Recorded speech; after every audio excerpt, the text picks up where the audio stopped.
Hello, and welcome to the Albright Scholar for June 2023. My name is John Pankratz. I teach history at Albright, and each month it's my privilege to welcome BCTV viewers and residents of Greater Reading to take a glimpse inside our learning community up on North 13th Street, to look at the work being done by teachers and students, and to think about its impact on all of us. Well, it's June, and you think, well, summer, maybe we're on vacation. But at Albright College, we are working hard. And one of the signature marks of hard work at Albright during the summer are Summer Acres, Albright Creative Research Experiences. And so I have two of my faculty colleagues and two outstanding students here who are participating in this summer's Acre programs. On my immediate left, Catherine Baptiste, senior biology major.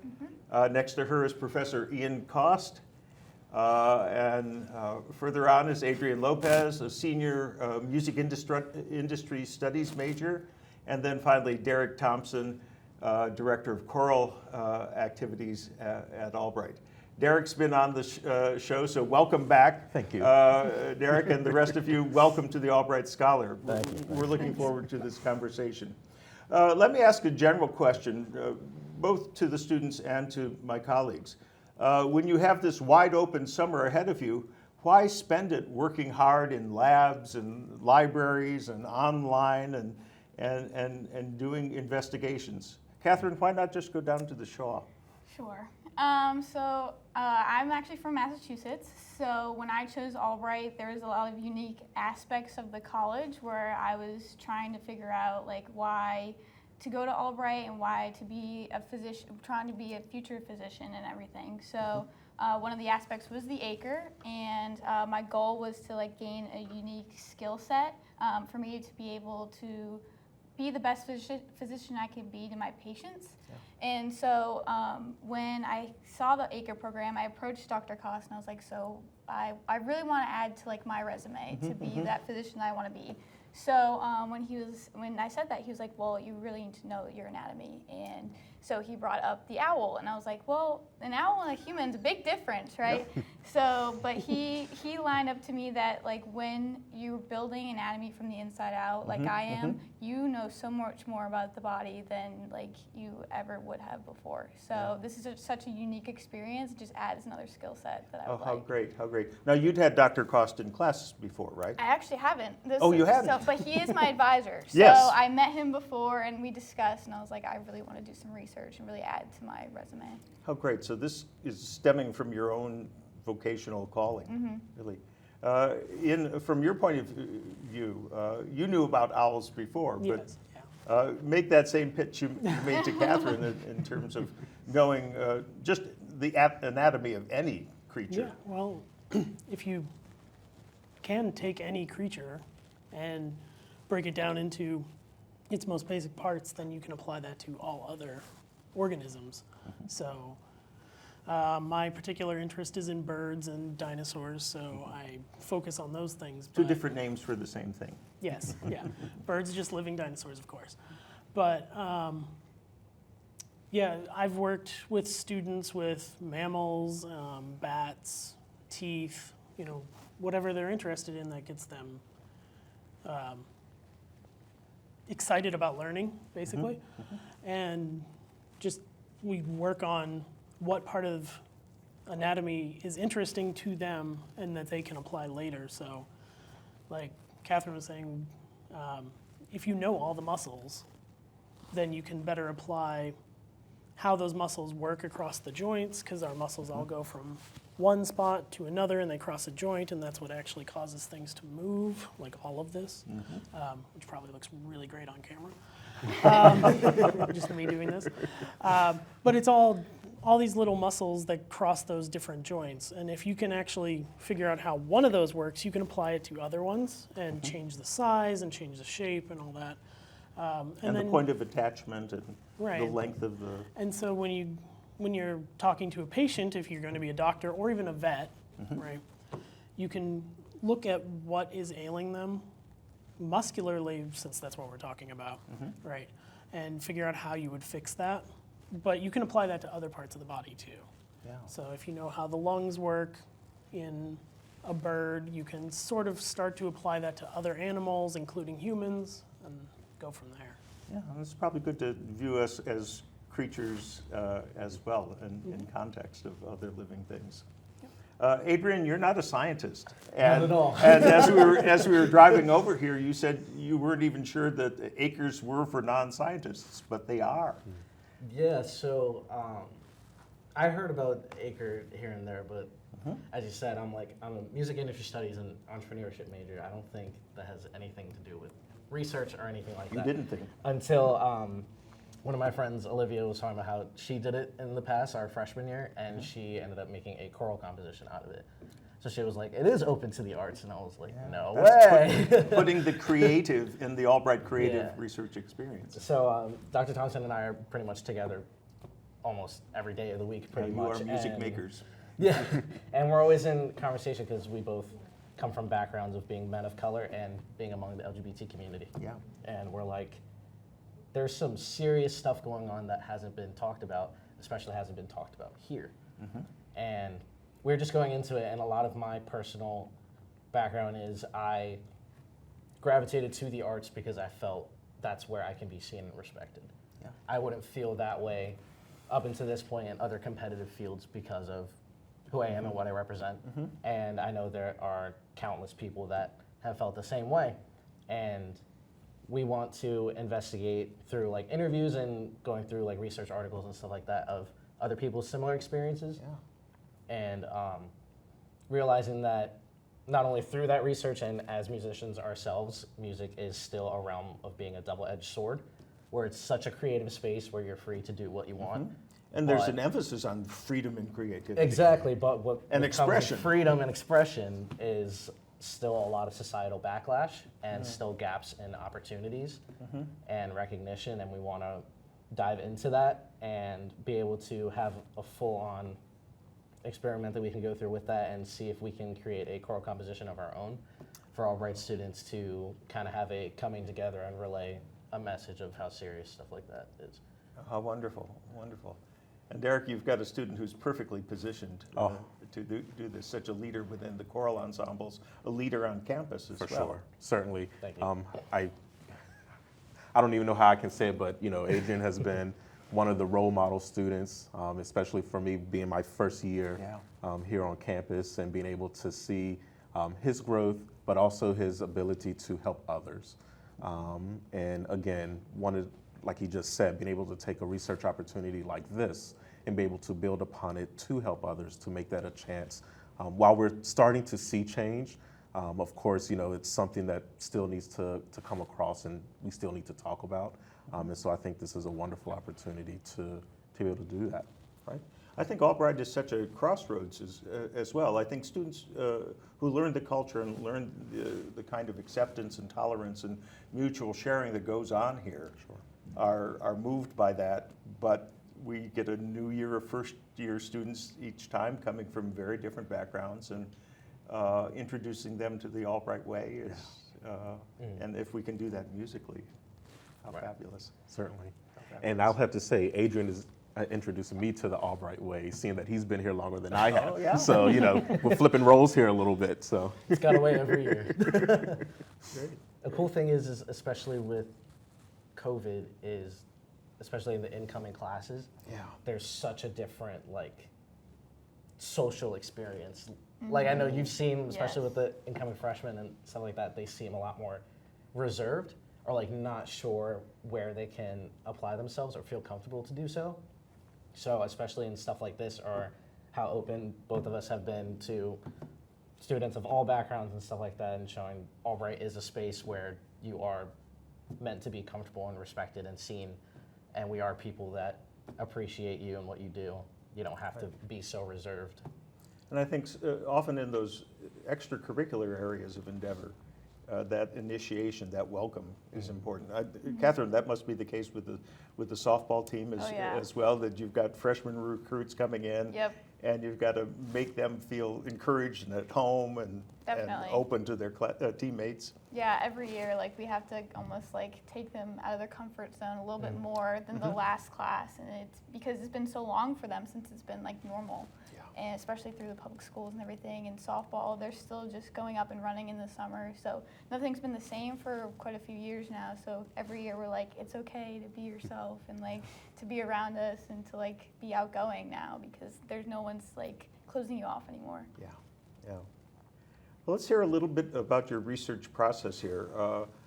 Are you able to bring great horned owls into your lab and perform MRIs on their muscles or anything like that? No, when I started the research during the interim, actually, I started from square one, basically. So I Okay. basically, he had an owl for me that I had to dissect and basically analyze myself to really see what the structures were. And I have no prior anatomy experience at all. Okay. So I'm Except starting, your own. except for my own, yep. So I was really like digging down deep into the owl and making sure that I know where everything connects and what the names of what the major flight muscles were.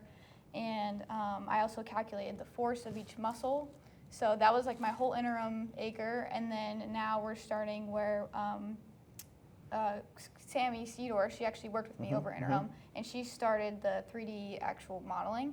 And then so I am continuing what she did with my application of like more the performance aspects of the research. So I'm adding in the forces, and I'm going to try to make it as accurate as possible. And are you creating numerical data, or are you creating visual models or 3D models? It's a or- little bit of both. So I already did the numerical data for the forces of the muscles, but now I'm more doing the visual aspects of it and the performance aspects of it. So we need to make sure that the wing moves correctly, that the muscles look the way that they should. So that's really where I'm digging down deep right now. Yeah.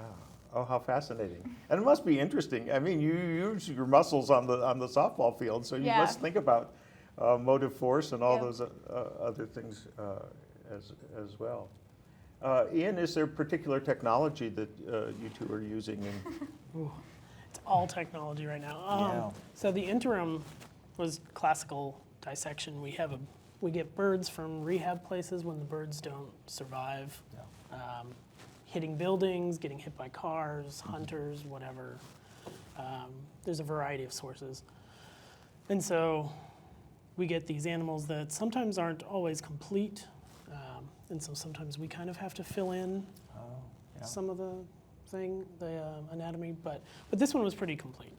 So over the interim, going through and differentiating the muscles that say we care about in order to fly, because there are going to be other muscles that are on the wing also that are more for, positioning feathers or moving something like the skin a little bit. That aren't going to be necessarily involved with flight as heavily. So going in and taking out, we just have 5 muscles on there right now, which is still an entire semester's worth of work for the other student because she started putting all the muscles on there and modeling them. And when I say putting them on there, that's where the technology stuff comes in, because what we've done is taken a skeleton that was CT scanned by a museum, and we've pulled that into a program called Blender, which is free for everybody if you want to use Blender. And they being the people that use it the most for their jobs, are people that build video games, make cartoons, right, with 3D characters, not old-fashioned animation. And so basically we've taken that skeleton, put it in there. Somebody did the work from getting it from the CT scan to the model, because there's another step in there that we didn't have to do, thankfully. And so now it's this 3D model, and what Sammy started doing was taking basically cylinders, putting them on the wing, and then molding them like they're clay, so that they go where they need to go, and they're the right shapes and all that. And Catherine's continuing that. And kind of nuancing, making it a little more accurate, just getting the little like turns in the muscle, because the muscle doesn't just go from like here to here, it goes up and then over and around. So that's what she spent the first couple of weeks doing, is getting one muscle that's going up into the shoulder and rotating it around the bone so that it goes into the bone at the right angle. It's a little bit like draping in fashion creation as well, because it's Yeah. a three-dimensional thing. It's not just a straight line that we're talking about. So yeah, there's lots of that, and then the next step is to get all of those different little elements to work together, so that when you press the animate button, they don't go flying off into space, Yeah. which they exactly. currently do. But Yep. we just have to, we have to work on pinning things together so that the arm works like an arm, and that the muscles actually deform the way muscles do. Yeah, yeah. And have you gotten to see any live owls or even videos of owls flying since you've been working on this very detailed structural analysis? Yeah, before we started the dissection, he said make sure to watch videos of owls and like how they actually fly, because it's not normally how you would think that they fly. Their motion is very distinct. So once we get to that portion of pinning and making sure that it flies the same, I will be looking at owl videos for hours. Yeah, and seeing them in a whole new way. Eat, Yes. sleep, and breathe. Yes. Oh, how great, how great. Now, Adrian, I assume that you and Derek are not doing much 3D modeling, but are No, you? we should have thought of that. Yeah. Are you talking with people? Are you talking about other LGBTQ artists and creators? You want to take that part away? Sure. So yeah, so that is our hope. Right now, we're still trying to finalize the research part of what is out there already. Yes. Hopefully, that will help us to come up with more questions of what do we still want to know more about. And so our hope is that we'll reach out to some folks in the theater world that are acting, maybe some choral folks that are directing, and just different all aspects of the arts. And seeing how that interplays with it, and see what connects. What do we find that's similar? What do we find that's different? But most importantly, how did they get to where they are now? And how has music done that for them? How has music impacted them through that change? Yeah. Now, in terms of creating a choral work, are you going to generate both the music and the text, or will there be a text? So the cool thing is that we want to see with how many people that we're able to speak to, whether it's from the theater realm or wherever else we can find them, is use their quotes as the lyrics to the piece. Okay. So it's people from those backgrounds sharing their stories in this piece with us. So listening for those key phrases that really address the challenge and the question of identity and truth to self as well. Oh, how great. How great. And I guess you can cast that net as wide as you want, right? Because there are certainly interviews and memoirs and books that you can be doing an awful lot of. Yeah, we're hoping, not just from reading, but hopefully interviews that have been done, TV, previous recordings, podcasts. We're trying to dig into as much as we can. I think that will allow us a little bit more chance to find what everyone is really asking and or looking for through this research. And maybe even seeing those experiences change over time, Sure. right? Because I think in 2023, we're not at the same place we were in 2015. That is correct. Definitely not. Correct. Well, there's still a lot of work to be done. Oh, there's no question. Well, we'll always keep working. We'll always keep working. Now, Catherine, Derek and Adrian are going to come up with a finished piece of music, which I think we'll probably get to hear in the coming We hope so. year. What are you working towards? Is it going to be an article? Is it going to be an online publication? Is it?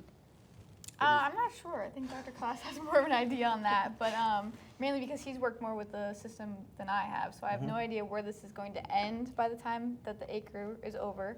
But I'm hoping to apply this towards my senior thesis, honors thesis. Okay. And then we're trying to have kind of like a working model that other people can use. So that's kind of like the end goal. Okay, and that future research can pick up where you've left off and Correct. continue Correct. with that model. And do you have a title for will your senior honors thesis be about this locomotion of owls and Pretty their much. muscle structure? Okay. Yeah, this is probably the most in-depth I have had to go on a project, so I'm hoping that I can more apply that to my thesis and everything. Yeah, I think both in terms of the concepts, but also just the testimony to your own work ethic and everything and ability to think deeply about something it's gotta help you get into a nice medical school, don't you think? I hope so. Yeah, I do too. I do too.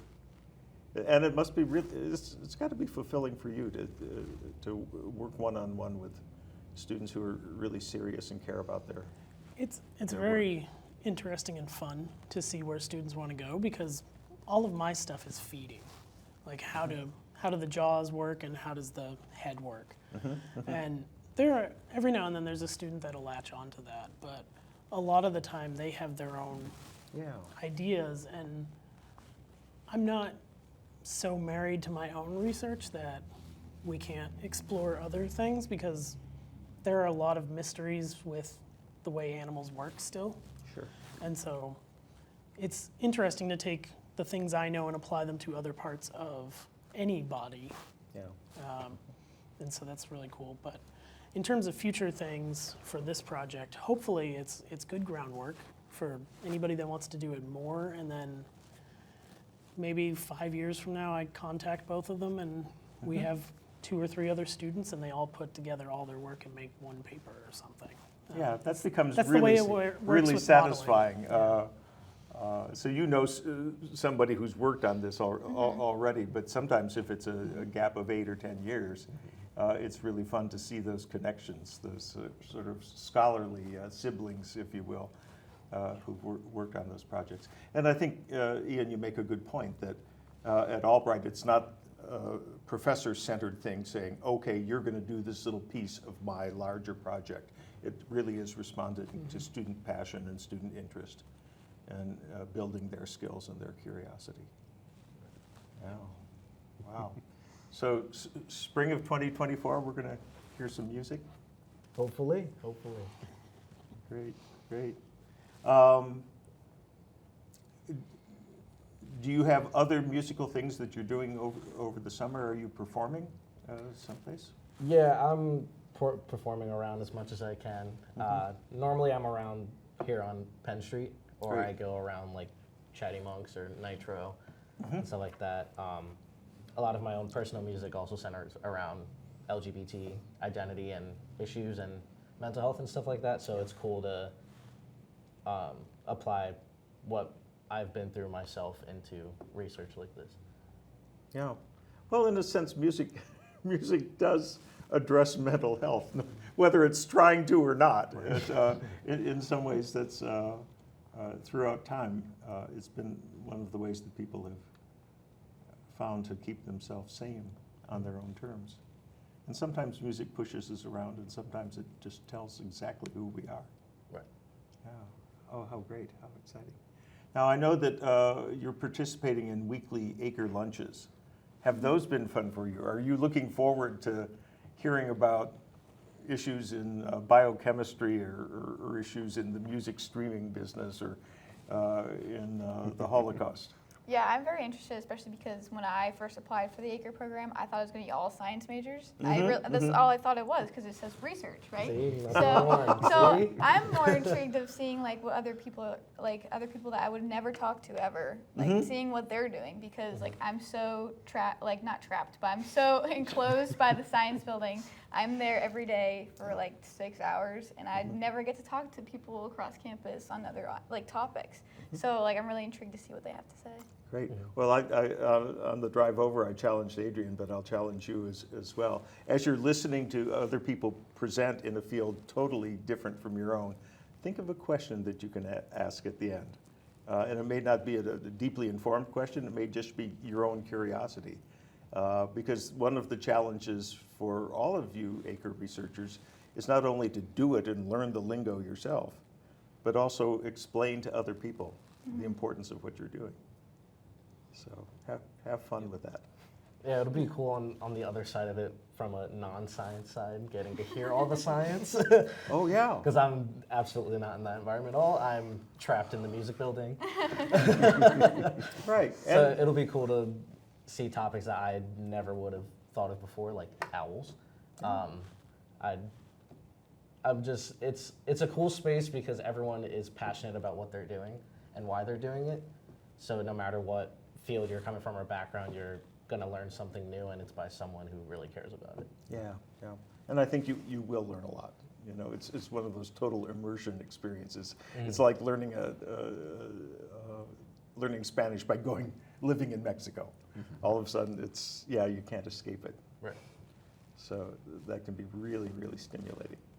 Good. Well, I'm planning to come to these lunches since I'm here in the United States rather than where I thought I was going to be this summer. So I'm looking forward to your presentations and then the other, what is it, almost 20 students who are doing? Something like that. Yeah, pretty close. 20-something. Yeah, so it's a wonderful program, and it's had a long and very happy life at Albright College. So we'll look forward to another group of Acreists in our July show. Well, that's about it for today, but we thank all of you for joining us, for extending your curiosity to the work being done by these wonderful students and their teachers, and we'll look forward to seeing you on the next edition of the Albright Scholar. So long.